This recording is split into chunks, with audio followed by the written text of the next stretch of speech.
How are we doing today? We're running a few minutes behind, had a little production issues.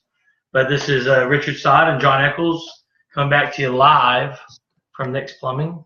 Make a quick adjustment. Let's get that in there. So there we go.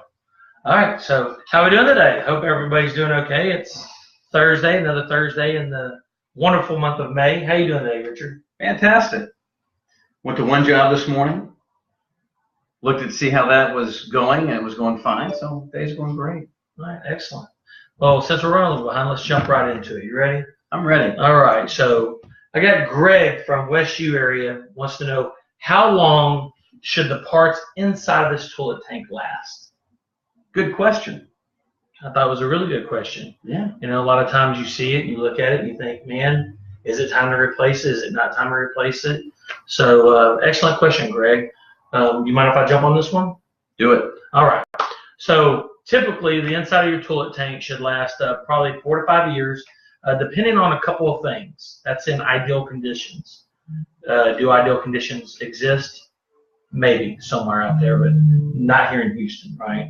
Our water is not the greatest water in the world. It's called water quality. Yeah, water quality is not the best. So that's going to be a determining factor. That can wear on. The first thing that normally goes is your flapper. It's made of, rubbery material. It breaks down and it can even stiffen, right, and get hard and not seal all the way. Another thing that jumps into that would be what's the word I'm looking for? Toilet cleaners. That's there it goes. There you go. Toilet cleaners. Are those like those little blue things you hang in the tank? Absolutely, they are. Okay. Now, not all of them are bad, but a lot of them have chemicals in there that aren't so nice to the inner workings of our commodes, and it affects the lifespan, unfortunately. It does great things. It makes the water beautiful and blue and all those great things, but it does have some down effects on the insides of your commodes. So all those different things will diminish the amount of time that those parts are going to last. But is it the chemicals that they're using within that brand creating the degradation of that actuator? That's a technical term, right? Actuator, flapper. Yeah. Yes, but yeah, the chemicals in it that release once obviously a flush occurs, it releases those chemicals, and some of those chemicals are absolutely harmful to the inner workings. So what you're telling me is it just sits there and beats on that part and beats on that part. Yeah. Okay. Just like the chemicals in our bad water. Mm-hmm. What was it? Before we came on air, we were actually talking about this. What's the chemical? We were debating whether to get into this debate on air for everybody, but everybody in Houston, I hope that you guys know that we're no longer on a chlorine system. And that's the chemical that, of course, you use in your pool, and that's the chemical that our city municipalities are using to clean the water. Well, they used to be. We're no longer on that. We're on another chemical called chloramine. Chloramine is more abrasive. Our water quality is a lot lower than where it was with chlorine. And given that now that the water is somewhat abrasive, it is tearing up the inside of these toilets quicker. You have to envision that the hardest things on your toilet are things that are sitting in the water full time. Think about that. These things are immersed in your toilet full time. That's a problem. And eventually they wear out. And with our water quality, they wear out much quicker. So that's, maybe a little bit more in depth than Greg was really wanting, but that's to answer your question. Right. Okay. I think we know a couple in-depth things. I only know one. Good.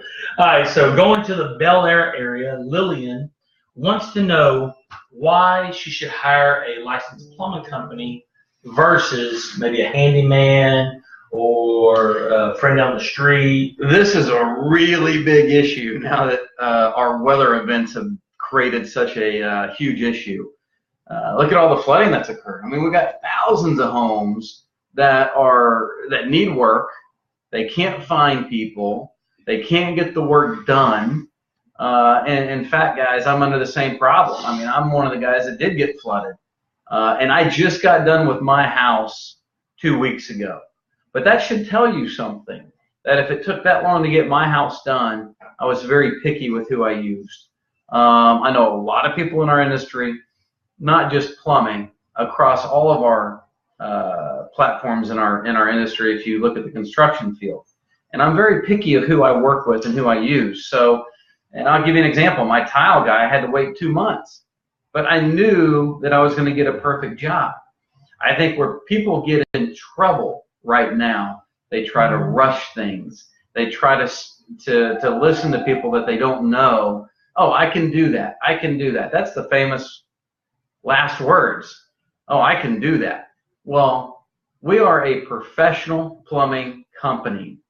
We have all of these requirements that are required not by Houston, but just the state of Texas, that we must meet and exceed to be your plumbing company.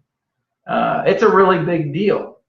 So let's take this into perspective. Would you want me doing your tile? Oh, we can not only do your plumbing, but your tile and sheetrock? I mean, that should raise a red flag, right? Some people it does, and some people it doesn't, because they're seeing one thing. They're seeing a cost associated with getting the job done. Well, it could turn out that this cheap job is going to turn out to be very expensive, and I see it all the time. Problems after problems, or just straight theft of money because they can't do that type of job. Now, more specifically, what you're going to hear is a lot of handyman, okay? If you're not working with a plumbing company, then the other side of that is called a handyman, saying that, oh, I can fix your sink, I can fix your toilet, I can repipe your house, I can fix your gas, right? But that's called a handyman. That's not a plumbing company. And even if they have a plumbing license, it's still illegal for them to do any work in your house. It has to be a plumbing company as defined by the state of Texas. In plumbing, we can create a ton of damage to your house, right? Okay. We can burn it down. We can burn half of it down. Flood it. We can flood it. We can create mold. Which one do you want? Right? I don't want any of them. I don't either. But if you're not working with a plumbing company, that means if something does occur that goes wrong in your house, which goes wrong all the time, you are completely uncovered. It also means when you need to make an insurance claim on your insurance, because this guy doesn't have insurance and he's gone and he's not a plumbing company and he shouldn't have been touching it to begin with, insurance has every right to deny paying you for the issue. You guys really have to understand that. And I've seen this time and time again, where on the second floor, guy goes in, they get a handyman, fixed it for $100. A week later, the whole house is flooded. He over-tightened something. He did something wrong. The whole house is flooded. There's no recourse. You have to sue that handyman. And I've seen it time and time again where insurance has denied that claim, and it's been 40, 50, 60 grand in damage. Yeah. So I think so that $100 just turned into be real expensive. Well, one of our comments even says it seems like he might have had experience with this. It will cost them more later. That's exactly kind of the point I think you're trying to drive home, is that going for something that's less experienced and maybe a cheaper option might end up costing them more in the long run. Right? What does it take? The high cost of a cheap price. Could be. Maybe it's going to work out for you. I don't know. And I don't want to sit on too long, but explain to them, what do you have to have a plumbing company? You have to have somebody that is responsible for that plumbing company through licensing requirements. Okay? How long does it take to get that? 7, 8 years minimum. So take some time. Take some time. Absolutely. So if you want to own a plumbing company, you must have that license to be able to do that, right? Absolutely. But let's just take it one step further. Even if that individual has that license, there's still all these other requirements that must be met. So let's just take that Next Plumbing is me. Right. and I'm the only guy that works here. But I have a company called Nick's Plumbing. From that standpoint, I come out and do work at your house. But I don't meet all these other requirements. It's still absolutely illegal for me to touch your plumbing. Which means if something goes wrong, insurance could easily deny that claim. Right? Just because I have a license doesn't mean I can do plumbing in your house. And I think that's the biggest misconception with plumbing is, oh, he's got a license. He can come over and do work at my house. No, he can't. You have to hit all these other requirements as well that you must have. Yeah. I don't think people in general realize the amount of training and job experience that licensed plumbers get. And what Richard's saying is right. Having a license doesn't make you a great plumber, right? No, doctors kill people every day. But it does let you know that the technician, according to the state of Texas, is knowledgeable in what he's doing, right? At least at the lowest level that they'll accept. It's minimum requirements, not maximum. And if they just can't meet the minimum, that's a problem. Well, the big thing is that should give you that's the cheapest insurance that you can have, right? As a consumer, that's right. Is making sure, oh, you're licensed. That didn't cost me anything to ask you, right? Oh, at least I know you're minimally knowledgeable about what's about to go on in my house. Yeah, but the issue with that too, even if you're licensed, you're still uncovered. You have to work with a plumbing company, right? To get what you need to make sure everything is secured. Right. And in fact, when I was on the other job today, it was interesting. This never happens. I had a lady out walking her dogs, and she needed help in her house, and she stopped and spoke with me for a minute. And she was actually asking me all those questions. Do you have a company? Do you have this? Do you have that? Yeah, we work with a company. It's called Nick's Plumbing. We have everything that you need to be successful to do the job that you need to get done. All the requirements, all the insurance. Something goes wrong, which sometimes it does. We're human. Right. We do mess up too as a company. Right. But we're here and it gets fixed. Trust me, really quick. I don't want that phone call. Yeah. Real quick, we don't normally do this, but I see that we have a comment from Meredith. How is it possible that all these other plumbing companies get away with doing plumbing work by the state? Let's address that just real quick. Are they plumbing companies? One. That's one, right? So how do you identify? If they're not stickered as a plumbing company and they don't have a responsible master plumber license on the truck, you're not going to be able to see this because the video's a little grainy, but on the front of all of our company trucks is the master plumbing license number. If you don't have that, that should be red flag number one. The state has an investigative group that investigates people that are doing plumbing without plumbing licenses. But it's also your fault for hiring them. Correct. Well, I mean, you've got to take some responsibility for that. Absolutely. And I don't think people do. When something goes wrong, they don't take any responsibility. They just want to get paid. Oh, I'm going to sue. Well, it's your fault to begin with for hiring somebody like that. Yeah. But I want to reiterate something real quick because you pointed out a number on the side of the truck behind us, right? Mm-hmm.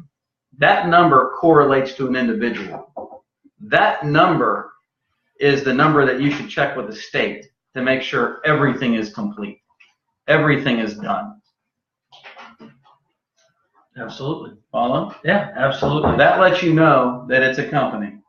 So back to the investigative thing, just real quick. They do have investigative teams, but you got to understand the amount of money that goes into securing the whole state of Texas is hard, just much less one city. And Houston's already a train wreck. Yeah, a lot of times normally they either get reported on or something like that, and that's how it goes down. But it is very easy to operate illegally in the business. Well, especially in Houston. Yeah, but Houston's a large city. Yeah. They used to take people to jail here in Houston. When you got caught, they would take you to jail. Now, under current management of the city of Houston, that doesn't exactly happen anymore. But it should. The number one thing is what you said, Richard. You got to take some sort of responsibility in yourself and say, okay, hey, I want to make sure that I am taking care of myself and my family and hiring a responsible plumbing company. Correct. And not an individual. So you want to make sure of all those things. You know, the individual today that stopped me, She asked, how many trucks do you guys have? Well, we have 16. That means we have a lot of debt and we're going to be here tomorrow. That means we're not going anywhere. We're here to support you. So that's what that means. You know, these guys that are running around town everywhere, that's whatever they are, they got 1 truck or 2 trucks. Those are the guys that when something really goes wrong, they're not going to be around to help you. And then that's when the insurance is going to come in and say, okay, let's try to subrogate against them. And if they can't, they're going to deny your claim. You know? Right. So I hope we covered that pretty good again. I hope so. In depth, right? That's how we roll. If we didn't and you have any more questions around that, don't hesitate to hit us up on Facebook. We will get them answered. Absolutely. All right. So for our third one, this is actually pretty interesting. I like this. Ryan from the Montrose area wants to know the difference between snaking out a line and hydrojetting your drain line. It's a great question. You want to take it or you want me to take it? Go for it. All right, sounds great. I talked a whole lot on that last segment. Okay, so when we're talking about cleaning out your drain lines, right, whether it be your main sewer line or your kitchen drain line, there's a couple different options. Obviously, snaking it is going to be when we bring out a machine that has a spring-loaded cable and it's all worked on, you know, just a simple drum action where it turns and the spring turns, and it has this head on it that looks like teeth, and it'll chew. Right? That's why it's called teeth. It'll chew through the stoppage, right? And it will somewhat leave some stuff behind, but it will get through and eat away the stuff that's necessary to get your drain line flowing. It will, but heavens forbid, sometimes it'll leave some residual stuff back. I want to add one more thing to that. Okay. I'm super excited about. I haven't told you yet. We are going to be doing a how-to video next week on that equipment. Really? Yeah. I'm gonna do it myself. How to build it? No, use it. Oh. With trying not to kill yourself. That's gonna be the how-to video. Here's how not to kill yourself with this piece of equipment. It is a fairly dangerous piece of equipment. It's super dangerous, a piece of equipment. Yeah. Well, that thing will break your arm in like 2 seconds. Yeah. It's a big spring, you know, and I mean, with a big motor, yeah, with a high torque, and once it hits a stoppage, it doesn't want to go somewhere. Man, that cable will bind up, and like you said, it can definitely hurt you.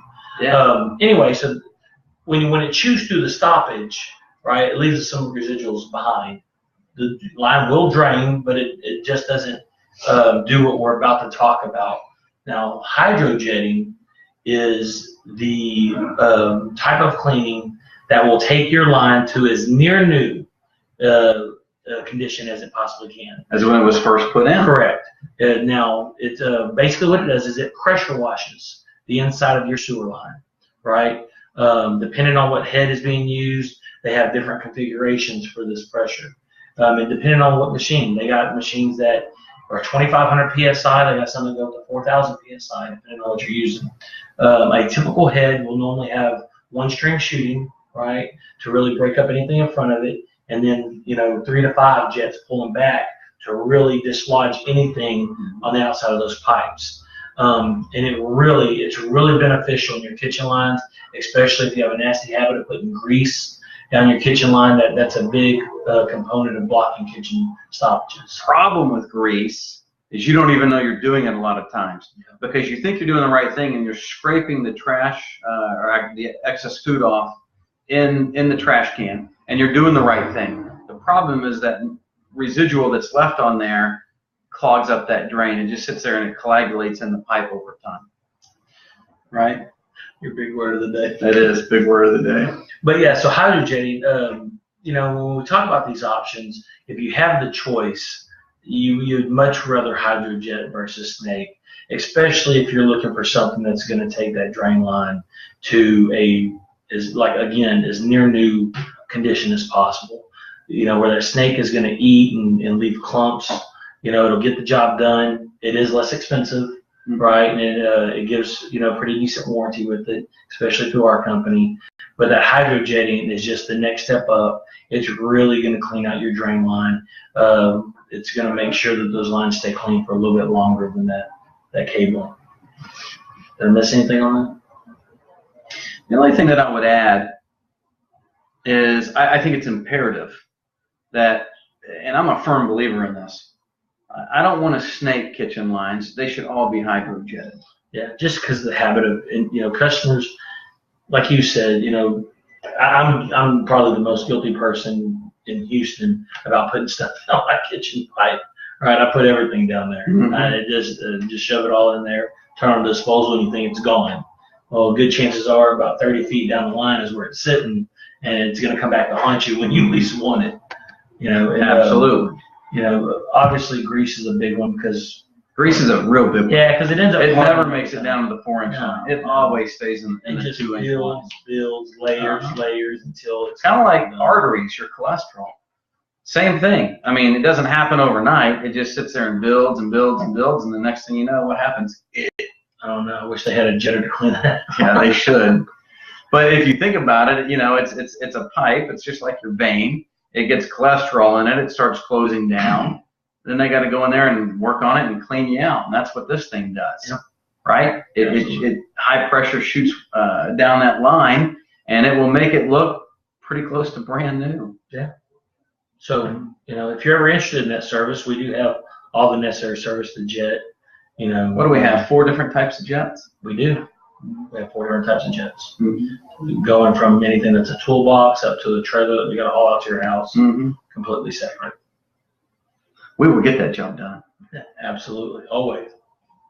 That's all the questions that we have today. Did you want to add anything else? I don't, but next week it is imperative that we keep this going with questions. So please, we welcome questions. Send in questions. We will read them and tell you what to do to fix your problems, right? So please, you guys have done some great questions. We've had some great questions. I've hopefully answered, and we've helped you guys through the process of these questions and where you could make good decisions. But please keep the questions coming. It's been great, and we need your help to do that. Share video and like our page. Oh, yeah. Share video and like our page. Please. Tell your friends. Please. Yeah. And thank you. Tell your friends. Don't cut off yet, though. I got to do the joke of the week. Okay. All right. I got a quick one, so it won't be too long. All right. When a boat gets sick, where does it go? Entry door.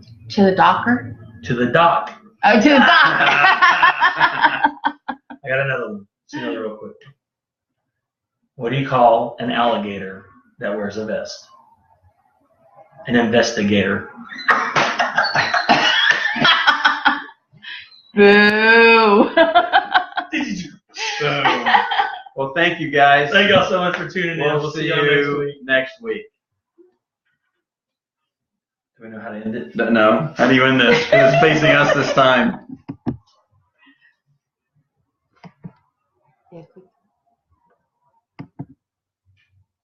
We're going to let our production team, Ursula, come over. Oh, we might have had it. Where's the cursor?